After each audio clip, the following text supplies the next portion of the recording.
Broken Social Scene are an indie band that saw quite a bit of success amongst indie music publications in the 2000s, which really went on to heighten their popularity. They've become quite a bit of a cult following band over time. You Forgot It in People is certainly the one that, you know, a lot of music nerds, music lovers look to as being like the height of indie rock in the 2000s. This review, in fact, was requested via Patreon, so if you do have any interest in donating to me over on there, please have a look at the link in the description. You can request different kinds of videos, and of course they do come to light because here we are with this classic review here. And as well as that, I will be looking at other albums throughout this week anyway, from different eras, different decades, and looking at them through the classic lens and giving them my thoughts on them as well. So Broken Social Scene, certainly one of the entry points to indie music, I think, for me and for many others. When you're getting into music, there are so many bands that just seem to reach out in that way. And when you're looking at like best albums of all time lists, when you're looking at best albums of the 2000s lists, you often see You Forgot It in People show up.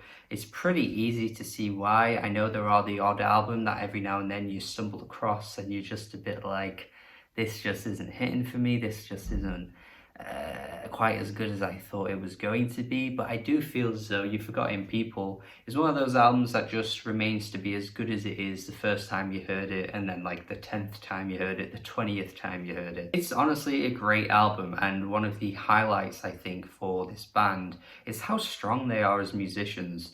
Listening to this album again only really highlights some of the fantastic instrumentals and some of the atmospheres that they're able to build up throughout. Honestly, they kind of take a shine at points even over the vocals, which is quite an interesting thing for music, because often you gravitate way more towards a singer than you would anything else. But for me, I think the talent, the raw talent that this band has is the unique selling point. I also really like the way that they record their vocals and how they're mixed in different ways on some of the tracks. Casey Accidental is a great example of this, where the vocals are kind of muffly. You can't quite make out everything that's being said, but it doesn't really matter because the drumming, the roaring drumming, is just so strong on this particular track that you really don't need to pay attention to like anything else. This for me is like peak music in terms of indie rock in the 2000s. Like there are some bands and some albums that I go to and just think, yeah, this is right here. This is like the peak of this genre. Another example would be like Wolf Parade. I have done a video on Wolf Parade as well in the past. But you know, their unique qualities are completely different to what Broken Social Scene bring on this track, because the drumming, I can't express how good the drumming is on this track. Stars and Suns has that same quality that you'd get from a Spoon song. It's so groovy and infectious. The bass on this track is so damn bloody good. And then you've got these fantastic moments that reek of some like really strong chamber pop. These orchestral moments just peak out at points in a way that I am just absolutely in awe of. Pacific Theme is the best example of this. The guitar tone as well is godly. Across this album, actually, the guitars are just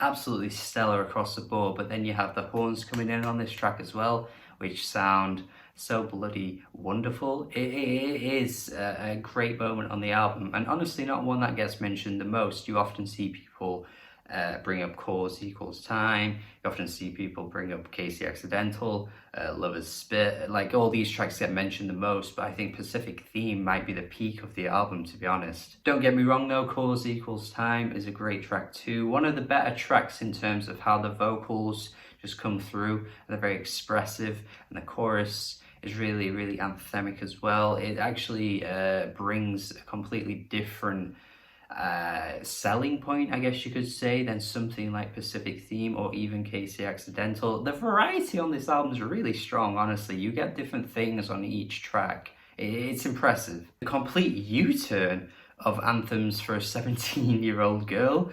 This track is like nothing on the whole thing, and it's kind of got this weird charm to it, I must admit. I've always found it a bit of a strange track, and I'm not entirely sure if it really fits well, but it has this tweeness to it that I can't really shake off.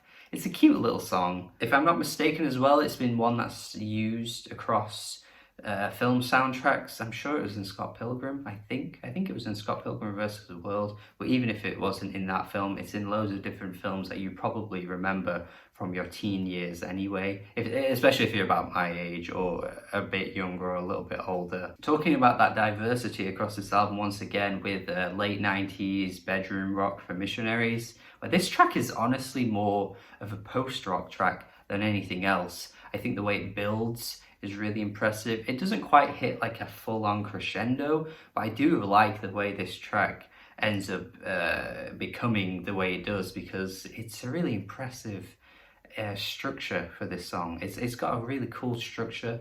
Honestly, once again, the band members are shining through here with their talent. The last couple of tracks as well have this raw quality to them. It's very rough around the edges. I do feel as though if you're not quite immersed with the vocals at points, you're probably gonna be put off by this album, but I feel as though the unanimous praise that it's gotten over the years does tell you more than you need to know, really. I guess Lover's Spit is a track that I've never been too fully on board with.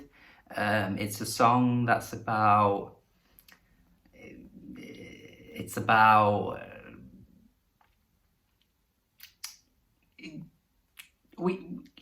let's talk about something else. It's a very strange ballad, let's put it that way. But I think the word spit in this context is a bit grim. I don't know. I've never liked that word anyway. You know, and some words just kind of make you go a bit, ugh. Like, I just don't like that word. A lot of people feel the same way with the word like moist.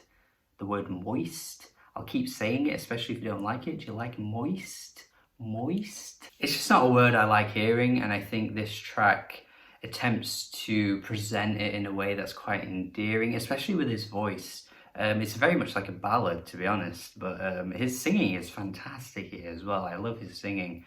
I just think I just get a bit put off by that. But I think again though, the wonderful instrumental really sweeps me off my feet. I kind of want to fall in love with this song, but I just can't for some reason. But even still, this is like a great album regardless. It truly is a classic. It deserves its status, and I think it's great overall. I never score classic reviews on this channel, but believe me when I say it is a classic album. I do think it's great, and I'd love to hear your thoughts as well. I love seeing what people think of these classic albums that I touch on this channel. I don't do them often, but I do get a decent conversation going in the comment section, so I'd love to see what you guys think of this album. If you like it, you don't like it.